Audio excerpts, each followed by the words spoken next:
Automation in the Law, a conversation with Ben Bressington of automateboring.net. That is our topic for today. Welcome to the Lawyers and Mediators International Show and Podcast, where we discuss law and conflict resolution topics to educate both professionals and everyday people. Catch regular episodes on YouTube and anywhere you get your podcasts. Just remember, nothing in these episodes constitutes legal advice, so be sure to talk to a lawyer, as cases are fact dependent.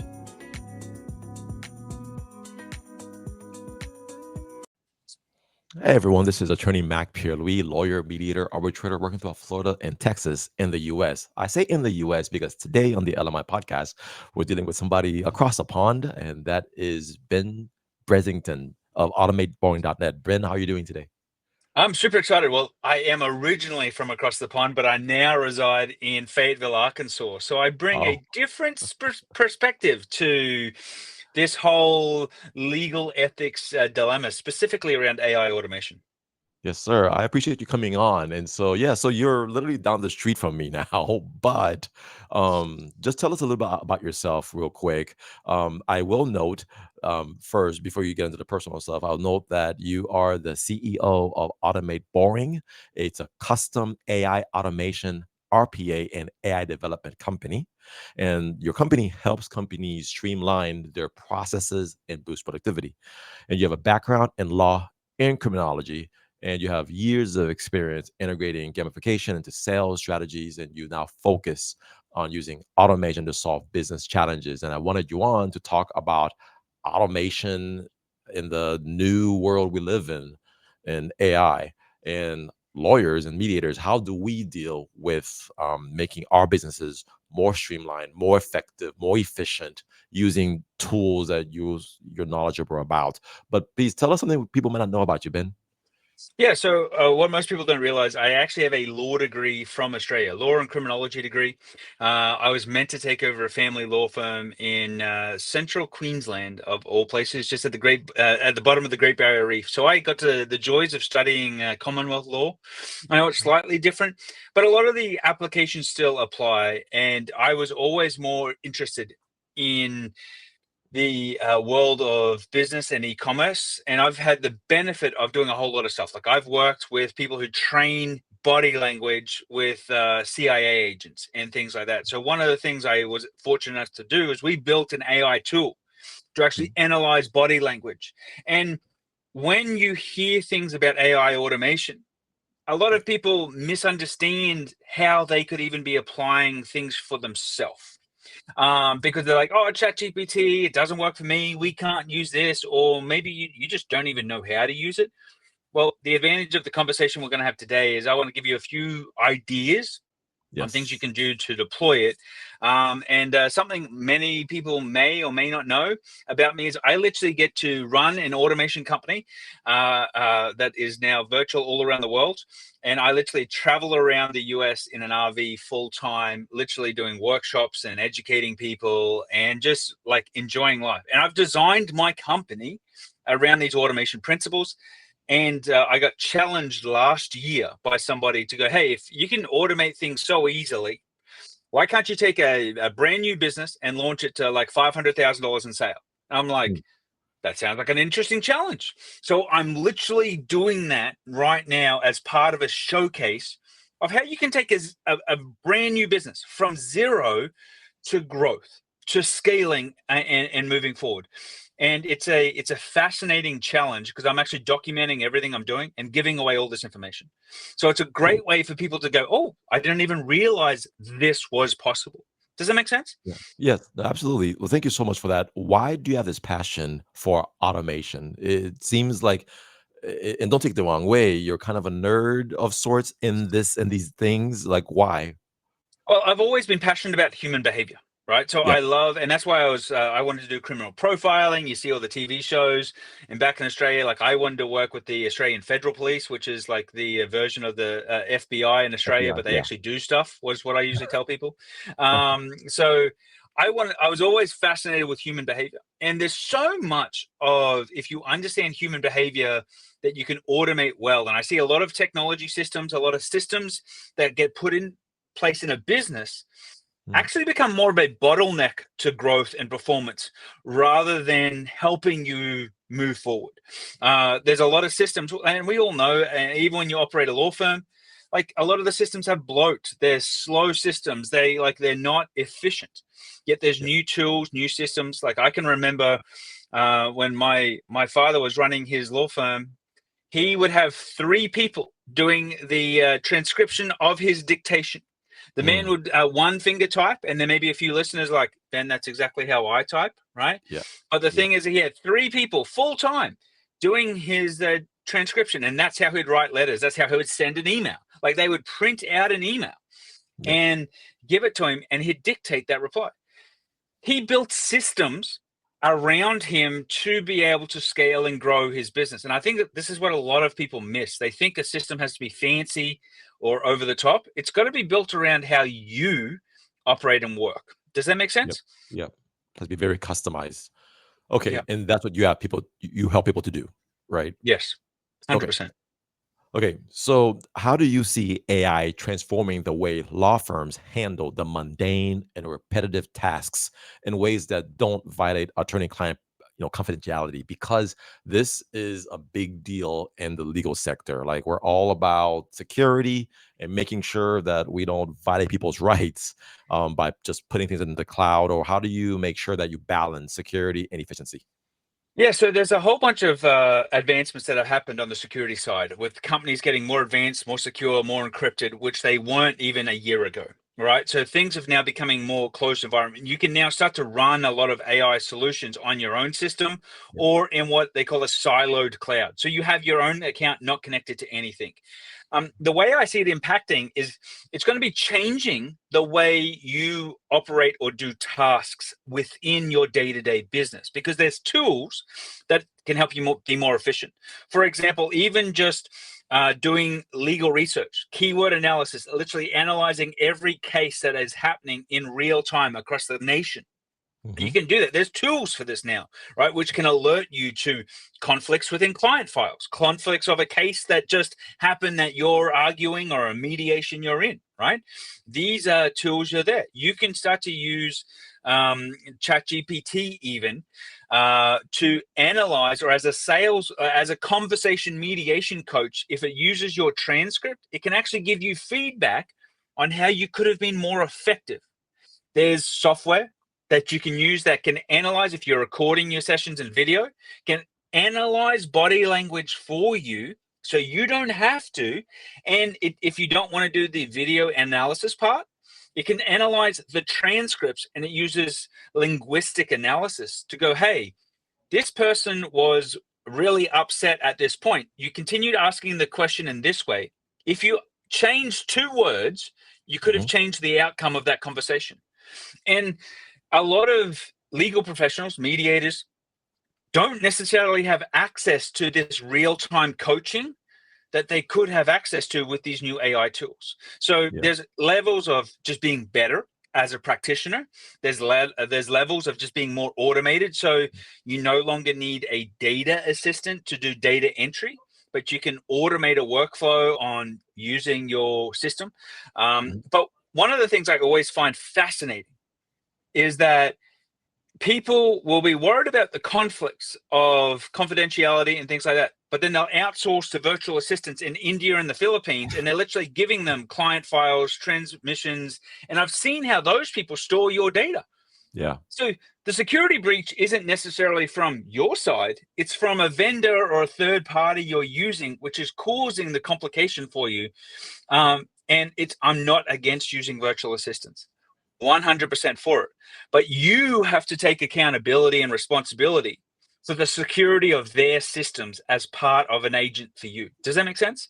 Absolutely. There are a lot of bar rules that require attorneys to do a good job to make sure that what's the word? We're supposed to supervise, right? People who work under us, especially when it comes to handling confidential client files. But yeah, the idea of the silo cloud or keeping things in house, that's important. Some people might not know about, but you have to be really into this space though, right? To even know about this, because most people are just going to put it into Google. Yeah. Yeah, well, there is all the compliance standards, and like I used to run a cybersecurity company, so I learned a lot when I was dealing with that in the title space, and we used to Yeah. protect law firms. And I would walk into law firms every day of the week, and I'd be like, "Hey, here's the security audit we just completed for you. Here's your username and password. Which ones are these still correct?" And the guys would be like, "Oh yeah, this is the username and password to my trust account." I'm like, "That's already on the dark web." And the hackers have access to your username and password. And Yeah. IT would usually be sitting in the room. And IT would be like, "Oh, don't worry, boss. That's okay. We've got a firewall." And the boss is like, doesn't understand a word that IT just said. But Yeah. he's like, "Oh, we must be fine." But what people don't understand is like, that's like leaving the keys of your Ferrari in it on the street with a sign that says "Drive me," and then getting pissed off that just because it was parked on the street, it wasn't secure. Your username and password are everything.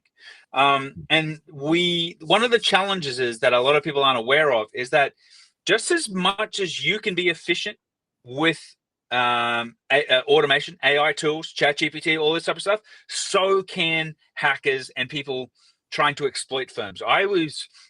I knew of firms who would call us and they would literally had wired $2 million for a closing, for escrow, to the wrong people because they got compromised. And those Mhm. attorneys had to literally come out of pocket personally to pay that because there wasn't an insurable claim to facilitate for closing, right? Because Yeah. once the money is sent as a wire transfer, it literally leaves the country within 2 hours. Most people aren't aware of that. Mm. So like one of the problems in this legal space is there are a lot of considerations, and I don't think most people are even prepared for the fundamental security ramifications of their firm practice because they look at it and go, "Hey, I don't want to have to spend $500 on cybersecurity to protect myself, right? I've Mhm. got insurance." But when I was working with a lot of the insurance underwriters, they were like, "We aren't going to cover you from a cybersecurity breach because you don't even have the basic levels of security in place." So everyone thinks their insurance was going to protect them, but it wasn't. So we're dealing in this world that like it's getting played from both sides by all parties. Does that make Yeah. sense? Yep, yep. So, well, talk to us about now specific processes that people can put in place. I'll give you two areas that I see over the years have become really well developed, and that is one, like e-signatures. E-signatures have now become very routine, accepted, and most lawyers are now used to that. Right? I don't do anything signing on paper anymore because I trust the systems that have been set up. I pay the monthly fee and that it takes it from here's a document produced all the way to the final draft that everybody gets, or the calendaring system. Now you can just book me online and it just takes the and I don't have to worry about these two things anymore. Printing papers, I don't have to do the phone tag thing when it comes to calendaring. So those are just two examples I think of in my own, everyday life that I use routinely now that I think probably saves me so many hours in a given month that I just take for granted now. But what about talk to us about processes that you help people implement and things that we might want to consider. Yeah, so there's some fundamental processes that I think a lot of people miss. And so, with you promoting a phone number, right, for Hmm. people to call in, you might have an answering service or something answering your phone. I Hmm. would challenge you that you could be having up to 40% of your people actually trying to send you a text message. Hmm. And most people don't have their phone numbers text messaged enabled, Yeah. right? So understanding that and connecting that data to your CRM. If you're doing social media, understand that people will reach out to you through those portals and Mm. will use Facebook Messenger, will use WhatsApp, will use all these apps as a way to communicate with you. So I see a lot of professionals who don't even have a CRM system. Like this is a fundamental business operations, right? Let alone having the follow-ups configured with that. They're like, "Oh, they're my clients. I talk to them once every few months, once every 6 months," and then they get frustrated when their client moves on to somebody else, right? It's just Mhm. like, well, they weren't even aware you offered this new service, or they forgot about you. They were in the height Mm. of a new issue. Doesn't mean they remember you. All right. So just even being able to leverage automated newsletters, which can be an email, which could be a Yeah. text message, which could be a video. There is a massive opportunity for legal professionals. to leverage personalized video avatars. That's actually, you can actually clone yourself now. Yeah. And as part of your follow-up system, you can automatically send a personalized video message or an SMS to people, wishing them happy birthday, happy anniversary, just checking in. And now you can have the system go, hey, I'm not sure if you're aware of these few things that may relate to your business or to your industry. That's you being valuable to your clients. And it's okay if you only want to manage 10 clients. Okay, you can manage 10. You can't manage 150. Yeah.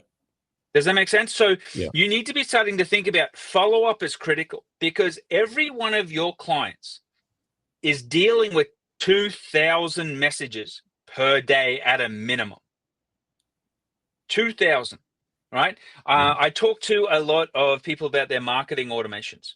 Yeah. Most people aren't aware of that. They go, hey, I'm going to send one tweet, X platform. You may realize it still is Twitter. I'm going to send one tweet a week. Yep.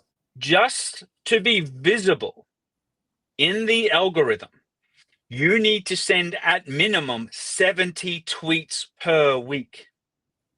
So as a mediator, to stand out in the Dallas Fort Worth area, right? Your volume of output needs to be significantly higher than one. That's just one tweet. That's not talking about videos. That's not talking about everything else, right?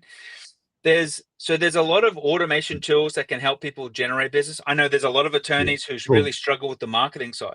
Well, like So they 70 tweets a week is a lot. And so unless the person does have an automated system set up, they're not gonna be able to do that. Yeah, 100%. Unless if you're not using tools to help you schedule those, create those, you're just not going to be able to do it. But bear in mind, you might have just heard 70 tweets, right? The reality is you could create all 70 of those tweets in 15 minutes using ChatGPT. Well, right? But you could create the 70 a week for the entire month. Correct. And have them scheduled. So now you move on and do something else. Yeah. Does that make sense? Yep. No, I understand. Yeah. So there's many ways to leverage this type of stuff. And when you're looking at your systems, I still see a lot of people doing PDF data reading or extraction, using the AI tools for summarization, important point extraction, even call notation can be extremely important because things could have been said in a call that you missed. And these are things that I'm seeing some of the better professionals automatically attaching all of this data to their operating system, maybe a CRM, a practice management system, whatever it is. So it's all there, because there's nothing worse than your accounts person running a call to some emails with a client and you not even understanding that was in the file, right? Because some people still handle these printed files, and they're running around the country or running from office to office doing stuff, and they're taking files with them. Like, that was one way of business, but I don't think it's going to be the way of business you need to be operating from 2025 and forwards. Got it. Well, let's talk about AI agents then. So the big rave has been, well, in my head anyway, that you got to find the tools that can sit on your website to basically work nonstop 24 hours a day as agents to help answer questions, give feedback to potential client, website visitors. And so I've implemented an AI agent chatbot on my website, for example. But how important? Now that's just on the front end of my website. I've not been using AI agents on the back end because I don't really know how to yet, other than having my ChatGPT, Claude, Gemini windows open all the time to do some work and get feedback that way. But how important is it to you that AI agents can be used in the legal space? Hugely. Answering the phone is a big thing. Answering the phone 24 hours a day. You've got a massive opportunity right now, literally having a ChatGPT that's specialized in answering your phone. And it can answer your phone in 90 languages. So this helps opportunities, extractions. It can place call reminders, things like that. So I want to reference something for people. Sure. You use the word AI agent and chatbot similarly. Right? And if people aren't aware, the new buzzword is AI agent. And what Mhm. AI agent actually means is, think of ChatGPT, so something with a big knowledge set or a hyper-focused knowledge set, Mhm. but now can do things for you. So not just write a blog post, but Yeah. actually post that blog onto your website, or automatically look for certain emails and add those emails into your system, add a reminder, add a flag, maybe do something. Maybe somebody paid a retainer, confirm that retainer container, send an invoice, like little things. Like, so now it's going from what they call of just agents that could create stuff Yep. to agents that can do stuff. A lot Mhm. of people are using chatbots on their website, but the chatbot's not integrated with anything. The Yeah. chatbot's not connected to your CRM. It's not sending them a reminder. It's not sending a follow up. Um, and I know, like, those things become way more important than the chatbot itself. Yeah. And the disclaimer I want to put out to people is none of these systems are perfect. Yep. So if you're waiting for the perfect system, you're leaving or could be leaving millions of dollars on the table, because there's no perfect system that exists with any of this technology stuff. And even a human based firm isn't perfect. So we have to get over the assumption of, I'll wait for it to get better, because it's already going to be so much further down the line.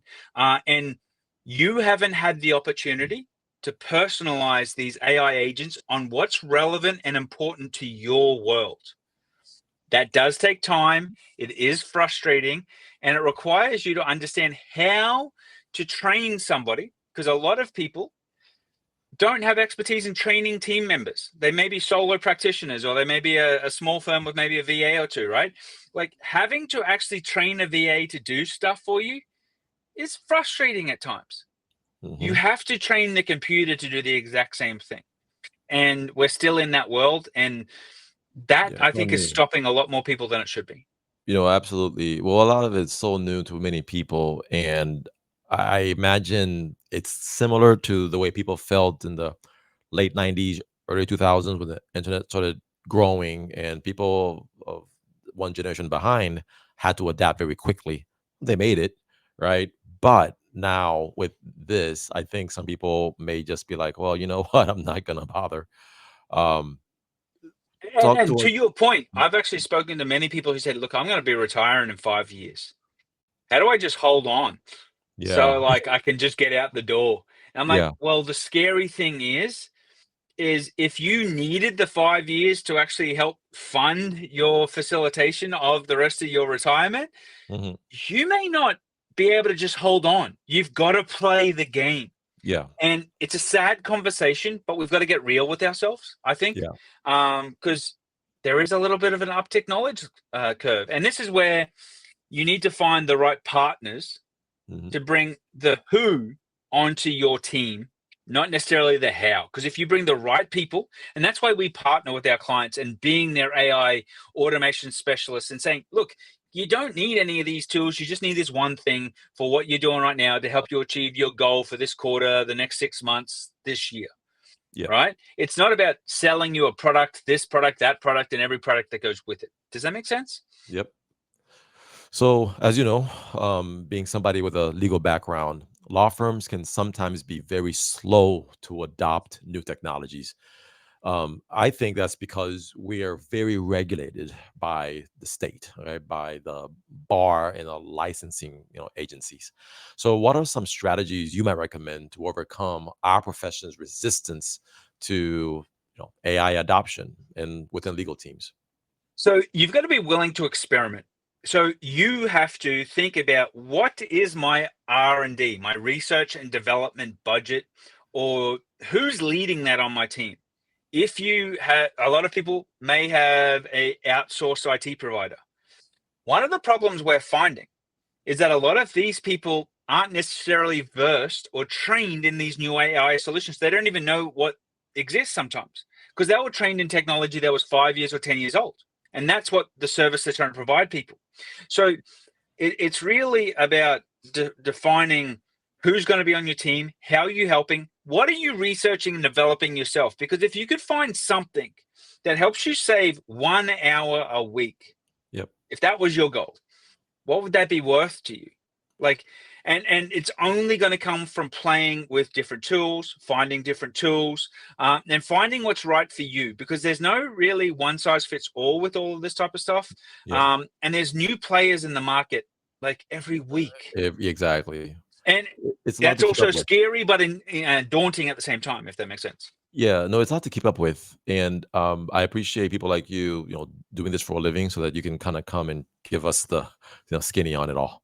Yeah. And, one thing that I do, for example, I think that saves me time is I have how you can have the, Alexa device or your Google Home hub where you can speak to it, it can tell you basic things and add things to your calendar. Well, I have a Google Hub Home right in front of my monitor. I have multiple workstations, but as I go through my day, I'll ask it to remind me of things. I'll ask it specific questions. And so just having that device and making sure it's right in front of my eyeballs, it kind of gives me this little virtual assistant, in a way that before I would have to turn and stop and pause. And people say all the interruptions that happen in your day waste so much time, right? But that's one little tip I would leave people with, which is just having that little, tool in front of you that you can speak to as you go through your day is just going to cut down on the time that could be wasted not having you to turn, left and right to go do different things. And so 100%. yeah, but Yeah. thank you. So lots of knowledge you have here. If people want to get a hold of you, again, your website is automateboring.net. Love the name, by the way. And so encourage people to check it out. And hopefully people will, use artificial intelligence as a tool and not see it as as an opponent. And and by the way, I'm curious, what are your thoughts on people who might suggest, well, I don't like AI because it's taking people's jobs away, because it's making automating things so easy, it's going to put people out of work. Do you have any thoughts on that? Just curious. Yeah, so I have that conversation with people every single day. And the Yeah. reality is, yeah, it's taking jobs, but it's also changing the way you work. Yeah. Because since Henry Ford, humans have been the computer.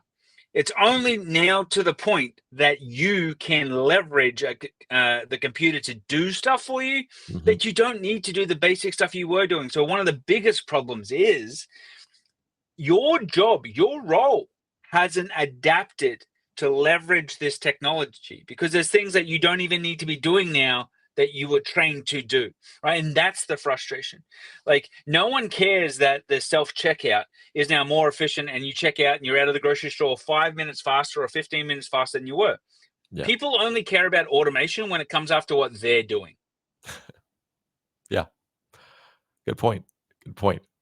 All right. Benjamin Bressington, thank you so much for the talk today. I appreciate you. And oh, folks know your website, and you're welcome back, obviously, to keep talking about AI and technology. All right, everybody, until next time, thank you for visiting the lmipodcast.com and check out more of these videos and more discussions with folks. All right, until next time.